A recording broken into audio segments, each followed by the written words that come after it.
رمضان میں بہت سے مدارس والے چندے کے لیے نکلتے ہیں، سفیر حضرات چندہ کرتے ہیں،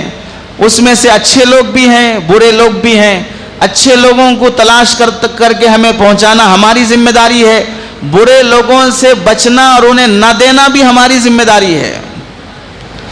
دھوکے باز اور سچا آدمی کون ہے یہ پہچاننا، دیکھیے دھوکہ دینا کمزور ایمان والے کی علامت ہے کہ کمزور ایمان والا دوسرے کو دھوکہ دے گا، اور دھوکہ کھانا کمزور عقل والے کی علامت ہے کہ تمہیں عقل نہیں ہے تو تم دھوکہ کھا رہے ہو۔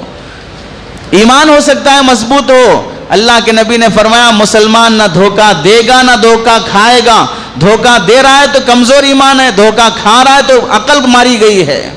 تو صحیح اور غلط کو پہچانو۔ ایک ویڈیو درمیان میں وائرل ہوا جس میں کسی ہوٹل میں 4-5 ٹوپی لگائے ہوئے، داڑھی رکھے ہوئے،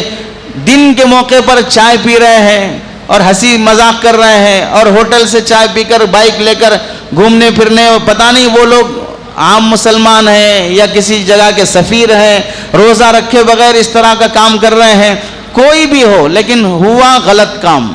دن دہاڑے روزہ چھوڑ کر ہوٹلوں میں چائے پیتے ہوئے کرتے پیجامے داڑھی کے ساتھ دکھنا، یہ کھلی اللہ کی بغاوت ہے۔ اللہ یہ فرما رہے دن میں بھوکے رہو اور تم کھلے عام ہوٹل میں بیٹھ کر کہہ رہے ہو ہم آپ کی نہیں مانیں گے، کیا کرتے کر لو دیکھیں گے۔ یہ کھلی بغاوت ہے اللہ تعالیٰ سے کہ روزہ رکھنے کی طاقت ہونے کے باوجود بھی ہوٹلوں میں کھاتے پھرتے رہنا۔ اور اگر یہ واقعتاً کسی جگہ کے سفیر ہوں تو اللہ کے بندوں آپ لوگوں سے درخواست ہے، اس مسجد میں جب کبھی جمعہ کے بعد اعلان ہوتا ہے یا کسی بھی مسجد کے بعد اعلان ہوتا ہے، میں دوسری مسجدوں کا نہیں جانتا ہوں، وہاں بھی یہی نظام ہوگا، جب کبھی اعلان ہوتا ہے تو مسجد کی کمیٹی جس کو اعلان دیتی ہے اس کے بارے میں پورے تصدیقات دیکھتی ہے، کبھی کبھار ویڈیو کال کروا کے اپنا مدرسہ دکھاؤ، اپنی مسجد دکھاؤ، دیکھ کر پھر اس کے بعد انہیں اجازت دیتی ہے تاکہ تمہارا پیسہ غلط آدمی کے ہاتھ میں نہ جائے، صحیح آدمی پر پیسہ خرچ ہو۔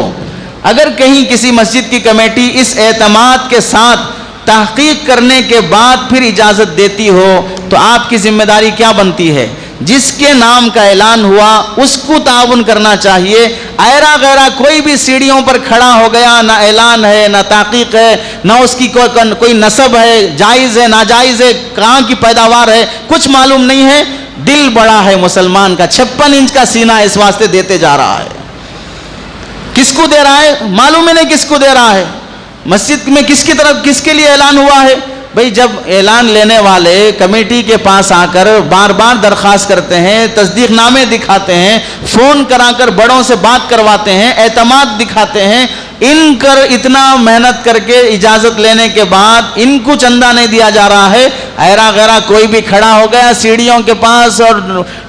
فٹ پاتھ پر کہیں بھی اسے تعاون کرتے ہوئے جا رہے ہیں۔ ہم منع نہیں کریں گے، آپ کا پیسہ ہے، جس کو دینا دے لو، باپ کی جاگیر ہے، ہم کون ہوتے ہیں، لیکن غلط آدمی کے ہاتھ میں اگر پیسہ گیا زکوٰۃ ادا نہیں ہوگی، کیونکہ آپ صحیح اور غلط کو تلاش کرنا آپ کی ذمہ داری ہے، پوچھنا چاہیے۔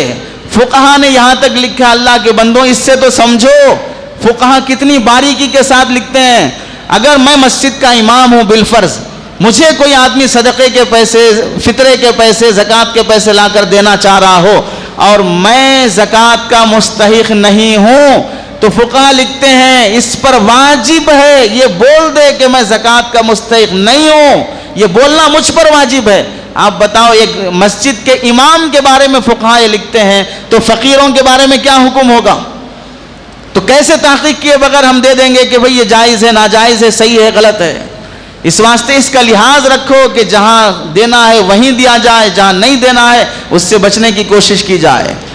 اور چور کو 100 روپے بھی مل جائے ایک بوتل کے لیے کافی ہے، 100 روپے سے کیا ہوگا، مسجد کے خیرات سے کیا ہوگا، کیا ہوگا کا مسئلہ نہیں، چور کو 100 روپے بھی مل جائے 60 روپے میں بھی چھوٹی بوتل آ جاتی ہے۔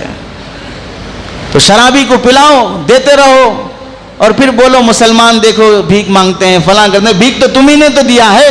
اور جو بیچارے محنت کرنے والے تھے ان سے تو لوٹ کے دیا ہے۔ اس واسطے سمجھو اس بات کو کہ مسلمانوں میں سے ہندوستان کا سروے رپورٹ ہے کہ ہر چوتھا بھکاری مسلمان ہے،